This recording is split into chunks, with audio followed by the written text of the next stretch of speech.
Guys രാവിലെ ഒരു പണി കിട്ടി ഗൈസ്. ഒരു പൂച്ച കണ്ടപ്പോൾ പാവം തോന്നുന്നു വണ്ടി നിർത്തിയതാണ് രക്ഷിക്കാൻ വേണ്ടിയിട്ട്. പാലത്തിൻ്റെ മുകളിൽ വണ്ടി നിർത്തി ചാവണ്ടല്ലോ എന്ന് വിചാരിച്ചിട്ട്.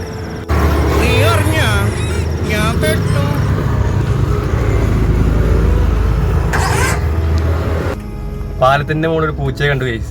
പൂച്ചക്കുട്ടി, ചെറിയ പൂച്ചക്കുട്ടി. പാവം അങ്ങോട്ടും ഇങ്ങോട്ടും ഓടുക. അപ്പോൾ ഇവിടെ കിടന്ന് വണ്ടി കയറി ചാവല്ലോ എന്ന് വിചാരിച്ചിട്ട് എന്നാൽ വണ്ടി സൈഡാക്കിയിട്ട് അതിനെ താഴത്ത് കൊണ്ടുവരാൻ വെച്ചിട്ട് വണ്ടി കയറ്റുന്നത്. എന്നാൽ അതിൻ്റെ മോൻ പൂച്ച സാറ് ടയറിൻ്റെ ഉള്ളിൽ കൂടെ കയറി ഗൈസ്. എനിക്ക് എന്തിൻ്റെ ആവശ്യമായിരുന്നു, എന്തിൻ്റെ ആവശ്യം? ഞാൻ ആ പൂച്ചയെ പുറത്തടിക്കണമെങ്കിൽ റെസ്ക്യൂ ചെയ്യണമെന്നുണ്ടെങ്കിൽ വർക്ക്ഷോപ്പിൽ പോകണം ഗൈസ്. അതുവരെ ഇരുന്നാൽ മതി അവൻ. അടുത്ത പണി ഞാൻ അവിടെ നിന്ന് പൂച്ചയല്ലേ പെട്ടെന്ന് വർക്ക്ഷോപ്പിൽ കൊണ്ടുപോയില്ലെങ്കിൽ ചാവില്ലോ എന്ന് ചോദിച്ചിട്ട് പാലത്തിനടിയിലിട്ട് യൂട്ടേൺ അടിച്ചാൽ ഒരു പോലീസുകാരൻ കണ്ട് ഫോട്ടോ എടുത്തു ഗൈസ്. അടുത്തത് ഈ പൂച്ച സാറിന് എത്രമാത്രം വിലയുണ്ടാവുമെന്ന് ഞാൻ അറിഞ്ഞില്ല. കലാകാരനല്ലാത്തവര് സമൂഹം അംഗീകരിക്കില്ല. സമാധാനിക്കും.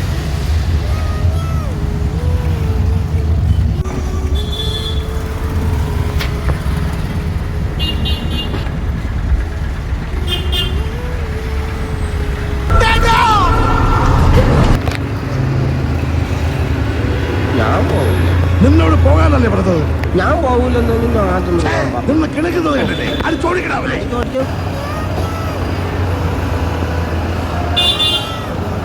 നീ എന്നോട് ഇങ്ങോട്ട് ഇറങ്ങി വാടാ. തന്തക്ക് പെരുത്തവനാണെങ്കിൽ ഇറങ്ങി വാടാ. ഒന്ന് പോവാടാ.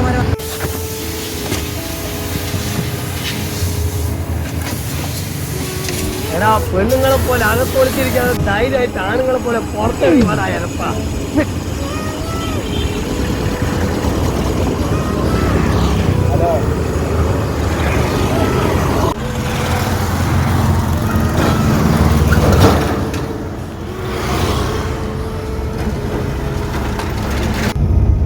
ഗൈസ് വർക്ക്ഷോപ്പിലെത്തി ഒരു 10-15 മിനിറ്റോളം ഞാൻ അവനെ കണ്ട്.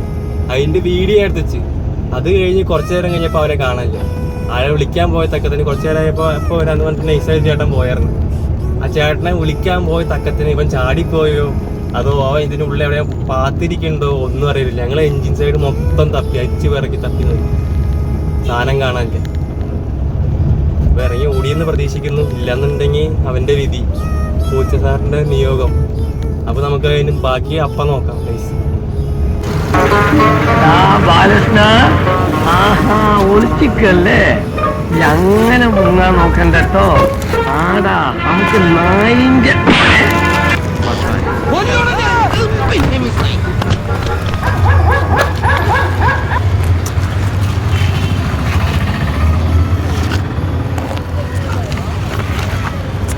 ബാ ബാ ബാ ബാ.